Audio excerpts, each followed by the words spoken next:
but you do it.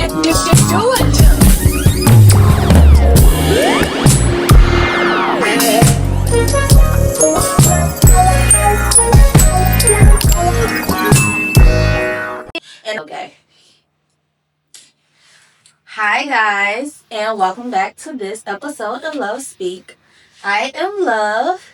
In today's episode, we're going to be talking about becoming a Proverbs 31 woman. Full disclaimer, I am not a Christian. I am not a Christian. I do not identify as no spiritual group. I am not in no group. Like, it's just a girl who's working on her relationship with God. Before I start this episode as well, I just wanted to remind y'all that I'm still doing the Ask Love segment where y'all can send in questions if y'all need advice on anything or just want somebody to talk to. My email is in the bio, and anywhere really that you want to reach me is in the Bible, all my socials. So, without further ado, I'm going to get into the topic. So, I got my phone right here, which has the verse. I got open to Proverbs 31, and then y'all know I got my notes because my memory, baby, is not A1.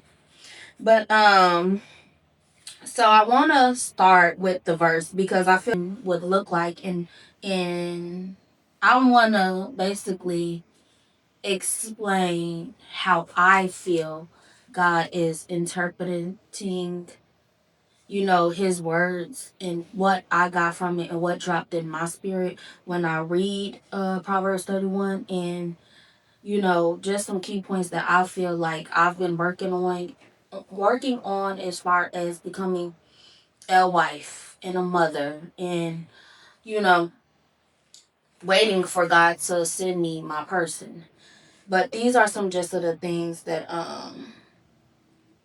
I took when I think about a Proverbs 31 woman.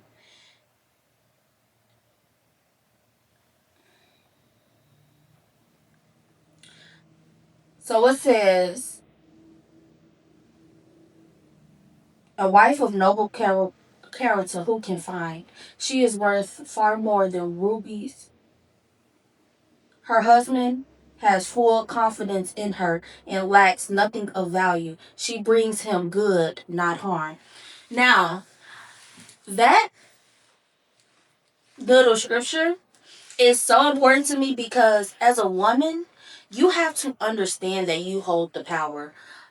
Women do not understand the power that we have over men.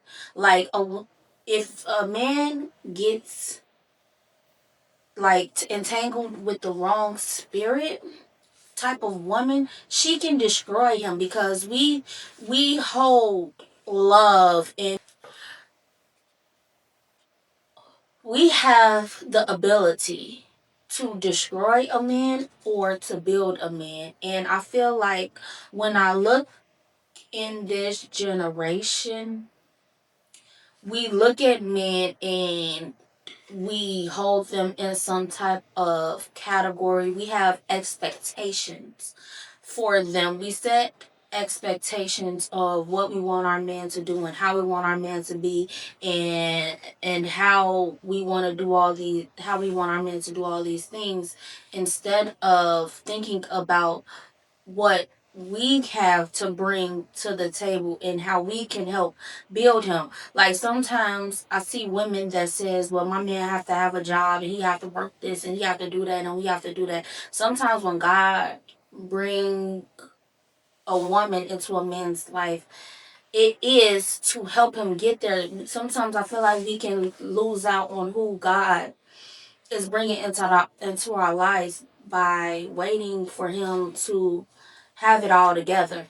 And because we hold the power, we hold anything. Just say that you have, now I'm not saying just to be dating anybody, but just say that God put it on your spirit and in your heart to love a man unconditionally, regardless of where he's at in life and regardless of what he have going on. God put you in his life and told you to love him.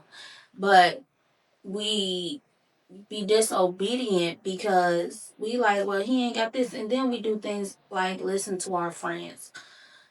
A Proverb 31 woman to me is somebody that, one, has discernment, and for two, if you want something that you never had, you have to do something that's never been done. So you can't go out and seek advice from women who don't have the things that you want. Like, and even sometimes people that do have what you want, they don't know how to really give advice. You know, they don't, the only advice that we should be seeking when being in a God ordained relationship in marriage is guidance from God and discernment from God, and let Him guide you in how this relationship should go. Because another scripture that I like to look at when I'm into the 31, I mean Proverbs 31 woman, is how it says, her children arise and called her blessed, and her husband, they praise her and they call her blessed. And that is because the woman, we are, like I said, this goes back to what I was saying about how we have the power. We are the interference with God and our husbands. Like, we step in on their behalf. When you want to be in a marriage and when you are thinking about how you can become the woman that God calls you to be, I like to say, and this is what I'm currently going through, is you have to be ready to go to war. Like, you have to be ready to put your pride aside. You have to be ready to put your ego aside. A Proverbs 31 woman to me is not somebody that operates out of pride, and she is not somebody that operates out of ego. She is somebody who is able to think with the wisdom of God. That is why her husband and her kids, they call her blessed, because she is not somebody that just goes out and operate out of hurt or ego or pride. She's somebody who is very rooted in making sure that whatever happens with the family is solely like rooted in God. She is somebody that can come in, and because just say you're living in, you living with your husband and your kids, and you come home with an attitude, your energy is going to disturb the whole house. Like, we hold women hold the frequency, I should say. And if you want to become that woman, you have to be able to learn how to pray. Because when you are in a God ordained relationship, the one thing that the devil hate is he hate unity and he hate couples. So you have to be ready to go to war, because when you are destined to be in a relationship with somebody and to marry somebody, y'all are going to have so many battles. Everybody is going, like, you're going to have so many trials and tribulations, and things just come y'all way. And as a Proverbs 31 woman, you have to be able to stand firm in that fire and know how to pray. You have to know how to pray over your husband, not against your husband, like, God, just get him away from me or just leave him and stuff. No, you have to be ready to put on your armor of God and go to war, the spirit of truth. Like, you have to be ready to fight your demons and his demons, because when y'all come one in unity, whatever is attached to him is also attached to you. And I'm learning that, like, as I'm going back into dating, and I see how this is something, I'm just gonna speak on this because this is something that just happened. I'm waiting on God to confirm who my person is, but I was I was dating somebody and my emotions were heightened, and I'm like, this ain't me. This is not me. I don't know why I'm feeling like this.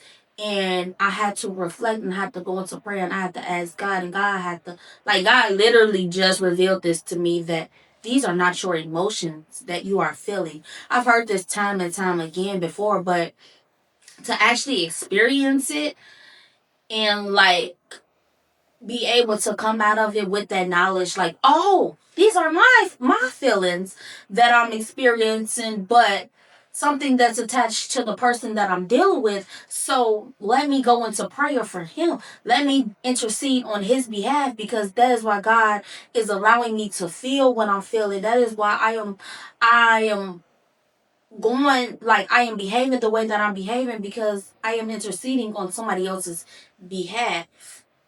And we have to learn that that is the way that life is going to be. And sometimes I feel like when we're going through these things, it can become so overwhelming that it will be easy for us to just run and just go and just, not fight. But if you want to be in a marriage that is going to succeed, you have to be willing to fight. And you can't be going out getting, telling everybody what you got going on, and all your problems and stuff. You have to be able to trust God. And I'm learning that even for myself. Like, nobody is going to give you the advice that you need.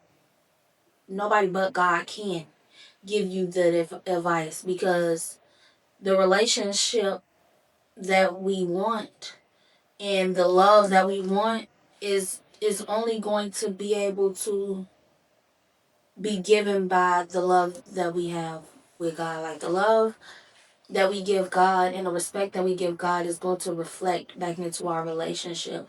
And whatever problems you're going through, He is the only one that is able to give you guidance on it. Like, if y'all understand what I'm saying. You understand what I'm saying? I hope y'all understand what I'm saying. Let me see. Let me see what my notes say. That's all I can think of from the top of my head. But I know that I wrote some stuff down. Um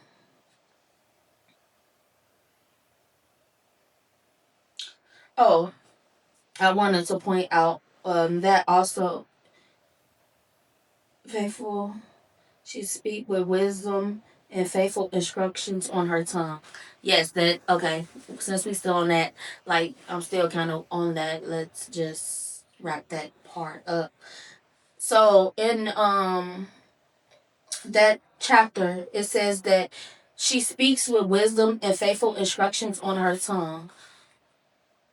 That goes back to what I was saying. Like, if you really want to be married, and not even just married though, like a woman that truly embodies what God deems precious in his eyes, I can say, it is you don't speak, like I say, you don't speak with envy or hate or your emotions. You're able to turn that off and speak with wisdom and faithful instruction. So everything that everybody else is saying and what the world got going on, you're not going to listen to it, and you're not going to let it impact you, because you're only going to speak with wisdom and understanding from God. You're going to put your trust in God to help your husband become the the head of the household, and because they say he's respected in the city gates.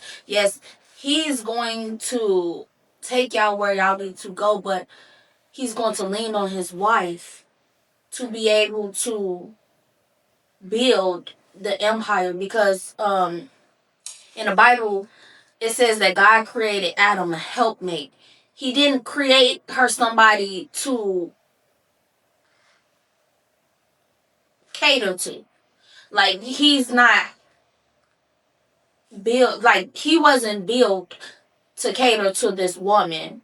or she wasn't built to just cater to him. They were built so they can build next level. Not somebody like we go into these relationships and we have so many expectations about what we think a man should do and what we feel a woman should provide. And it's just like, no, you have to go, and we have to go into relationships with open hearts, open minds, and be able to adjust as God see fit. If God is bringing you into somebody's life, whether you're going to be with them or not, though, I feel like if God is, nothing is coincidence. It's either to elevate you or to teach you a lesson. So, or for you to be with the person that God has placed you with at that time. But regardless, it's always to elevate you. So when God put us into people's life like He did Adam and Eve, it's oh it is to go in with the knowledge that God did this for a reason. Let me try to be the best that I can be. So many times we look at what other people can bring to the table instead of seeing how can I make an impact on this relationship? How can I make an impact on this person? What did God call me to do? Let me do my part, because sometimes, especially in this generation, people never felt genuine love. They always conditional love. They never felt unconditional love, or they never had somebody just care. Most of the time, I noticed that when I'm nice to people, I'm nice to women and men, but most of the times when I'm nice to men, they take it as me flirting, and they think that I want something from them, or they're going to be able to get something from me, and I'm just like, no, this is how I am with everybody, because it's so crazy how it's now easily interpreted as flirting. When somebody is being nice to you, when somebody is being kind to you, we automatically put it in a category of lust instead of it being normalized to be loved and to love people unconditionally. No matter, somebody can say hey to you, oh, I don't want you like Jesus Christ of Nazareth. We can't be nice to each other no more. God forbid. God forbid. I'm kind. I want to touch y'all. My last little point that I have on my card is, it says another scripture part of the chapter that I got from out the Bible. It says she knows that her lamp won't go out. In other words, wait, it says she knows that her lamp won't go out. In other words, God will never fail her. That's what I wrote. I put IOW, so I had to I had to try to figure out what the fuck I was talking. And I knew I was gonna do that. Anyways, it says her lamp will never go out. In other words, God will never fail her. So when I think of that perspective, and being a woman that is trying to follow God and be obedient to Him, is I know that when the war comes, and when we have and you're getting, you know, overwhelmed, and you're feeling defeated, because you'll never be defeated, I am able to pour into you. I am able to pour into our kids and remind you, and I will never feel empty, because I know that I'm getting unlimited overflow from God. And I know that He will never fail us. So even when you feel at your lowest, because I feel like mental health isn't talked about enough. It isn't considered enough. It is not taken serious enough. And we don't really put ourselves in their shoes. Sometimes we just feel like, well, you a man, you should deal with it. You a man, you're supposed to be able to do this, and you a man, you're supposed to be able to do that. And that's not true at all. You're human. And I know that sometimes you're going to come home and you're going to feel like the world is on top of you. But let me remind you that at the end of the day, God has already won. And even if it takes us months and years to pull you out of that, I will never be drained. I will fight every day because I am getting my energy and my source from God. My light will never run out. No matter what storms we endure, the whole block can be blacked out. And our house will still have light because we walk with light. And it make room. And the darkness make room for light. Okay? I don't know what that was just about.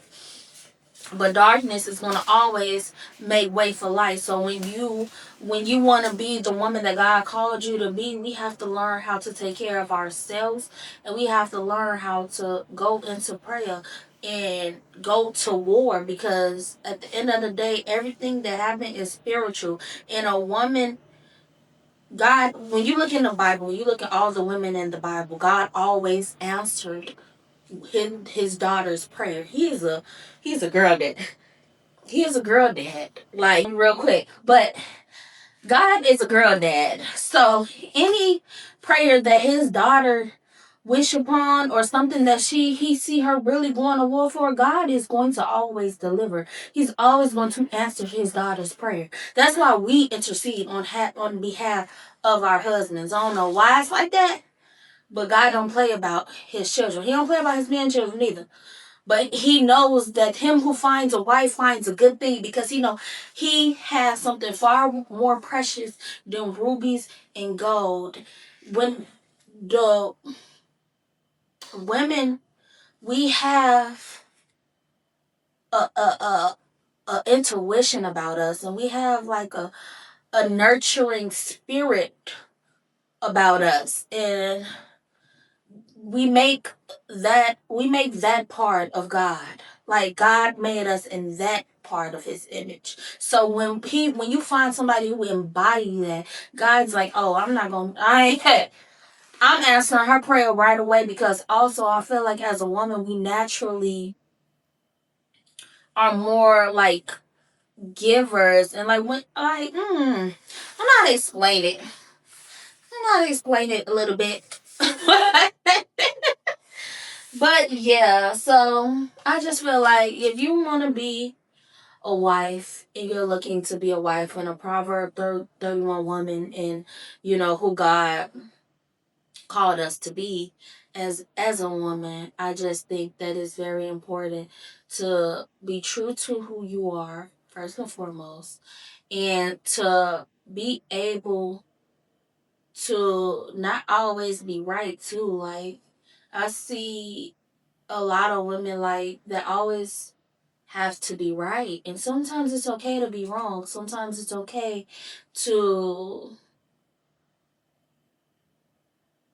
learn, because it's things that when you come into contact with your person who God called you to be with, you're not always gonna be right. Sometimes they're gonna be right, and because what it is y'all came to, like I said, become helpers to each other. It is something so much bigger than just physical. It's something so much bigger than just what can we, how can we help please each other. No, y'all are going to start to heal each other. So when the healing comes along, you have to understand that it's going to get ugly. Ugly. And that's why I says when a man finds a Proverb 31 woman, he finds a good thing, because in the midst of that ugliness, you have to be able to, but also find you somebody that's equally yoked as well. Because when the times get ugly, you have to find somebody that is going to be willing to say, "Oh no, devil, you not here, not this home," and y'all are gonna have to go to war in prayer.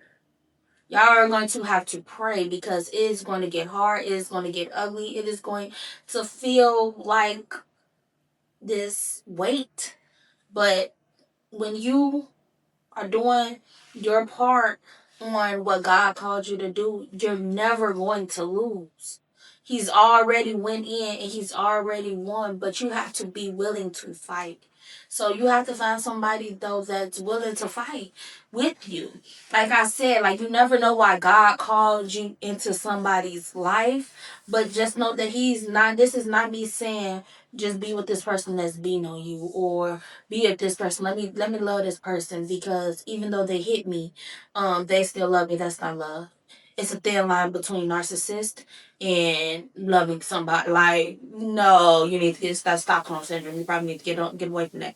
I'll never, God will never put you in that position.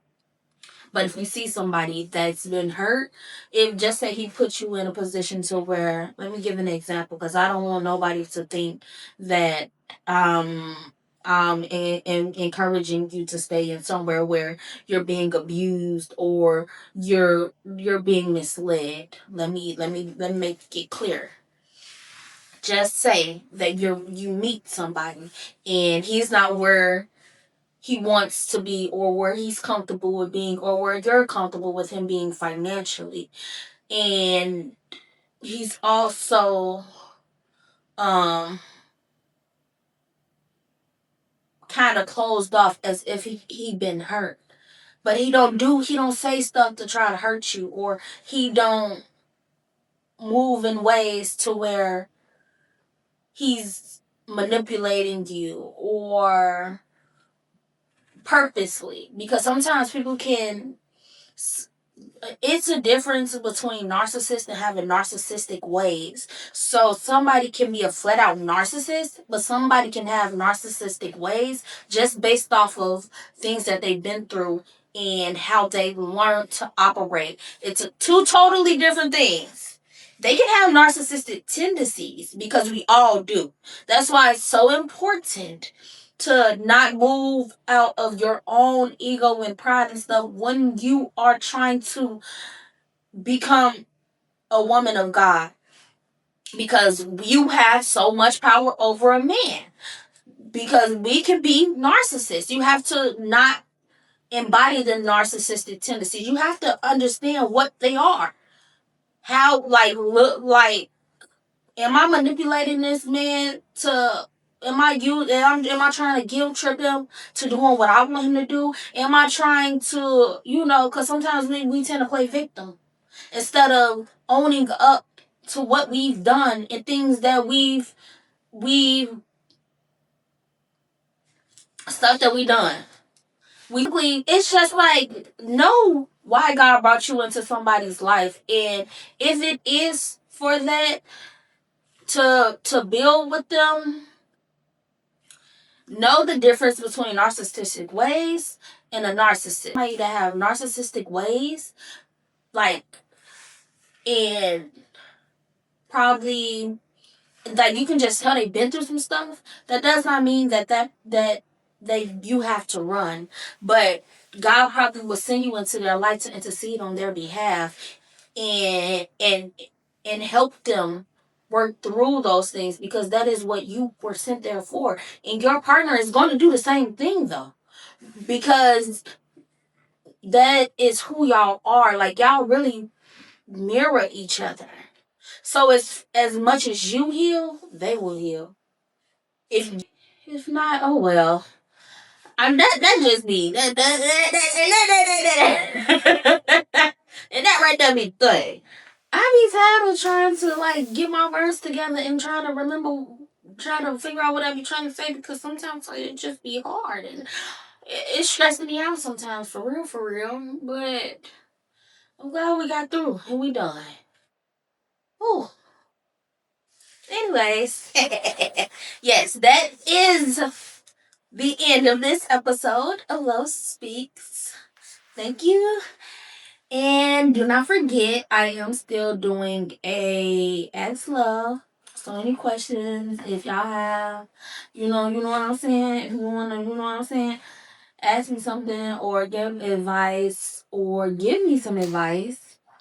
If you see me, somewhere and y'all was like, I feel like she should have said this or she should have said that, tell me. But Okay, that's the end of this episode, y'all. For real. Bye.